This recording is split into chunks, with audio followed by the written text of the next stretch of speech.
Good day everyone. I am the 8th discussant for the topic Remedial Instruction in Writing. Specifically, we are going to tackle the teaching handwriting. So there are 14 curriculum consideration, which is all research-based suggestion for teaching handwriting. So first is we have the initial use of one type of script, manuscript versus cursive does not affect or appear to affect handwriting performance. So it means that the handwriting of a student doesn't affect, or it's either kung pinakatay siya or is dili siya makaapekto, it doesn't affect on how a student will write. So, di ba? Example is that a student can start learning handwriting with either manuscript or cursive. So, and it won't significantly impact their overall handwriting skills.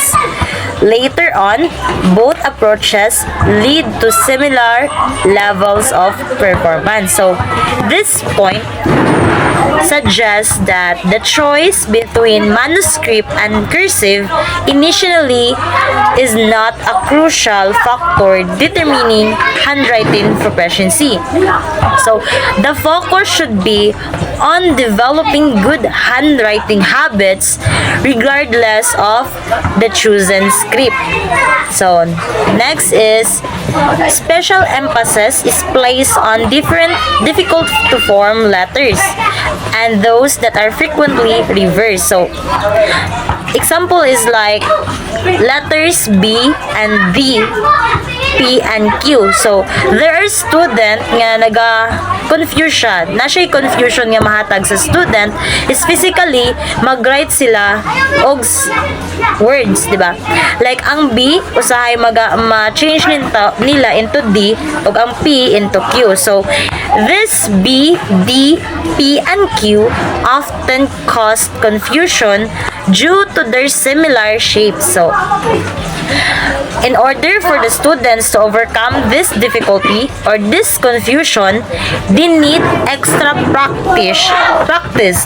So, teacher should give student extra practice to ensure that these letters can be distinguished and formed, or that ensure that students can distinguish and form them correctly.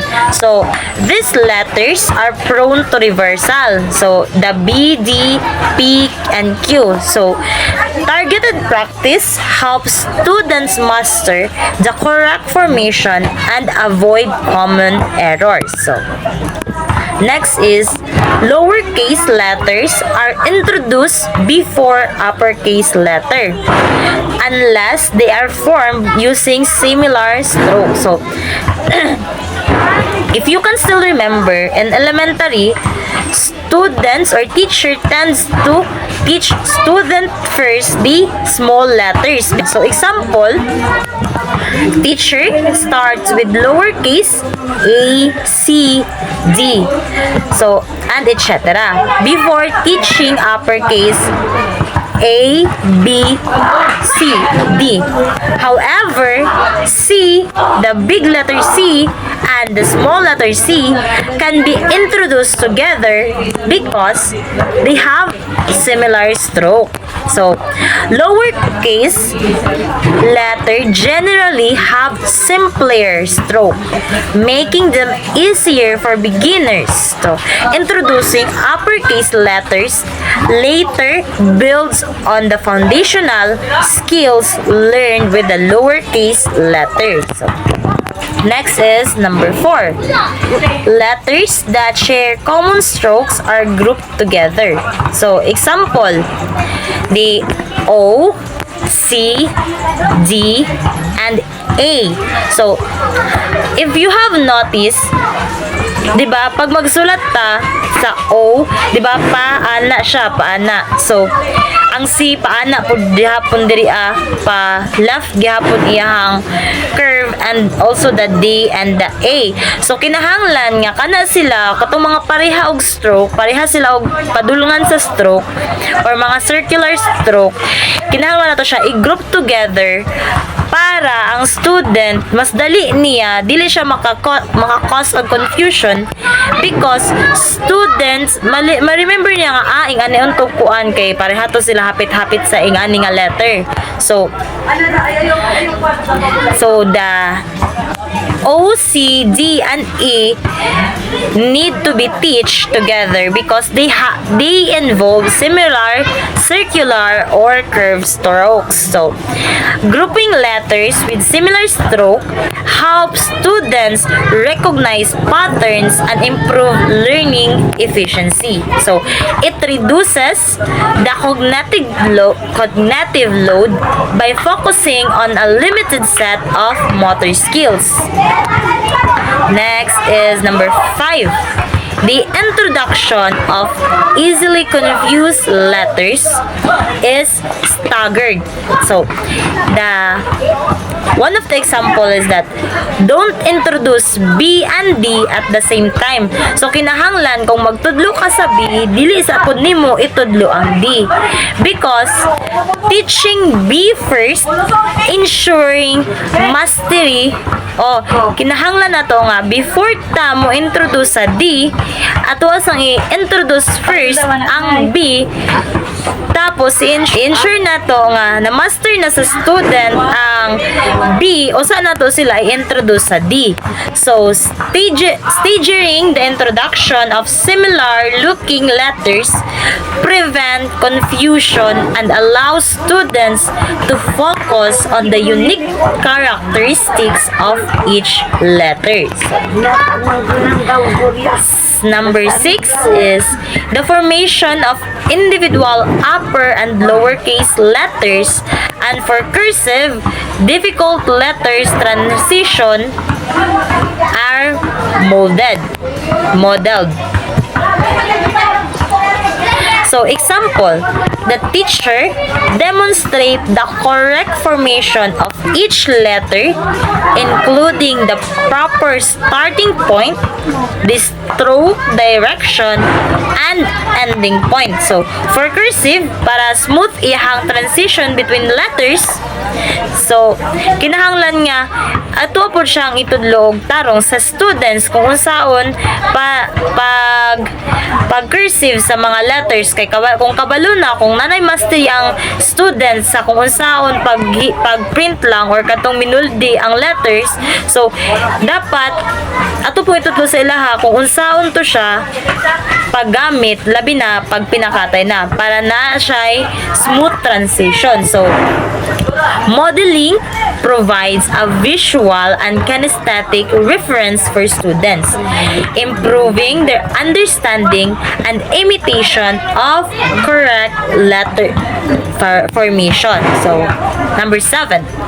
Visual cues such as numbered dots and arrows and verbal descriptions are used to guide letter formation. So, if you have noticed, especially in kindergarten, di ba na sila sa ilang paper, na sila yung mga activity sheets nga, na yung mga baglet-baglet or tuldok-tuldok nga kinahanglan ra nila i-connect ang dots to form a letter. So, mo po na siya diri sa number 7. So, example is that numbered dots might indicate the order of strokes, while arrow shows the direction of movement. So, verbal instruction provide additional guidance. So, visual and verbal cues aid students in understanding the sequence and the direction of strokes, so improving their accuracy and consistency.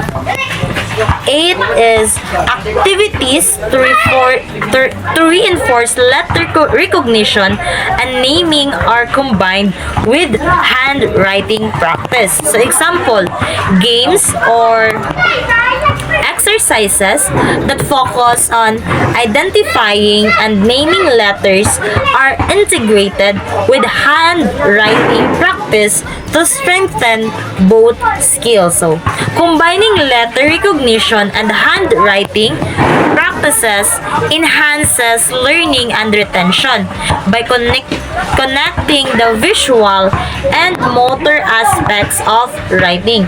So, kinahanglan po nga if magtudlo ta sa students on how to write a letter is ipakita sa nato sa ilahadaan kung unsaon siya pagsulat. Kay in that way man god, mas ma-retain sa utok or mas ma-retain sa bata nga ay inganiyon to pagkasulat ang A, inganiyon pagkasulat ang B. So by doing the presentation first or by visually presenting it first, mas makabalo ang bata. So next is that number 9.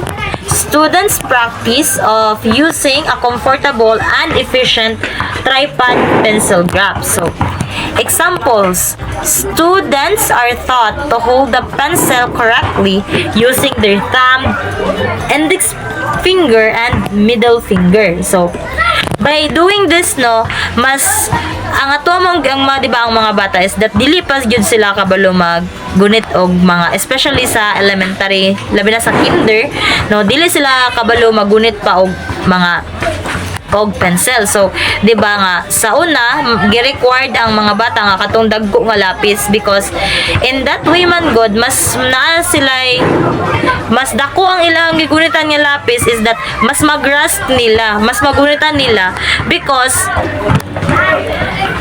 ang mga bata man gyud or mga elementaries kanang dili pa kuan ilang motor skills labi na diri sa kamot, wala pa siya na plaster. So as a teacher, we need to kanang extend our help or we need to help students on how to correctly use their fingers or use their hand to write. So next is that number 10, students are shown and expected to use appropriate posture and paper positioning for their handedness. So, right-handed students should sit upright with the proper slightly angled to the left.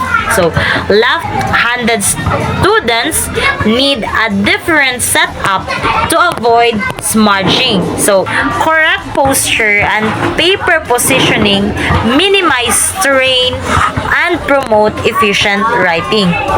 So, by doing the manggod nga mas appropriate sa ilahang so na way of writing ang ilahang paper is that dili pud sila maglisod o dili manghawi ilahang mga kamot sa pagsulat kay appropriate na siya, tama man iyang paper positioning. So number 11, handwriting fluency is developed through frequent writing and speed trials with an emphasis on maintaining legibility. So example is that regular writing practice include timed writing exercises. So in order para to help students improve their speed and fluency in maintaining readability. So fluency requires both speed and legibility. So speed trials help improve speed, but legibility should not be sacrificed. Number 12. Opportunities are provided for distributed practice and judicious review of individual letter and letter sequencing. So, practice is spread out over time with the regular review of previously learned letters and letter combinations. So, distributed practice improves long-term retention, while the regular review reinforces learning and prevents forgetting. Number 13. Students are permitted to develop their own handwriting style and to choose which script, manuscript, cursive, or even a blend they prefer to use after mastering handwriting. So, Manuscripts tend to be more legible than cursive and can be written just as quickly if the equal emphasis. So, example, after mastering the basics, students can personalize their handwriting styles. So, choosing between manuscript, cursive, or a combination of both based on their preference and need. So, by allowing student manggod to discover, pag mamaster na nila ang unsaon pagsulat, by allowing them to discover their own writing style, it will allow for individual style. So, it will promote creativity and engagement while acknowledging that manuscript often provides better legibility. So, 14. Students are prompted to identify when a high degree of legibility is and is not necessary. So, example, students learn to adopt the writing styles based on the context. So, writing neatly for formal tasks and more quickly for informal notes. So, this teaches, in that way, teaches us a student to be more flexible and efficient in their writing. So, adjusting their style to suit the situation. Kay pareha sa karon, di ba? Kung dinalian lain gyud og agi or nagiuban nga bisan pag dinalian gwapa na gyud og agi. So dili magkalahi-lahi man gyud og writing style good. So naiuban sa ato nga pag dinalian maot pero pag dili dinalian gwapa. So mo na ginamin diri sa number 14 nga ang writing is need to be, it allows students to discover their own writing para flexible siya and efficient po siya sa writing. And so in conclusion, the development of handwriting skills is a multifaceted process that requires careful consideration of various teaching strategies. So the evidence suggests that the choice of script, whether manuscript or cursive, does not significantly impact the overall handwriting performance. Rather, the focus should be on cultivating good handwriting habits, emphasizing the correct formation of difficult letters, introducing lowercase letters before uppercase, and grouping similar strokes are essential strategies that enhance learning efficacy. Additionally, visual and verbal cues along with modeling by educators play a crucial role in guiding students through the complexity of letter formation. Reinforcing letter recognition and encouraging proper pencil grip and posture further contribute to effective handwriting practice. By incorporating frequent writing opportunities and allowing for individual styles, educators can support students in becoming proficient and confident writers. So, always remember that by implementing these strategies, educators can create a comprehensive handwriting curriculum that promotes both skill and creativity, laying a strong foundation for students' future writing endeavors. That's all, I think. Thank you.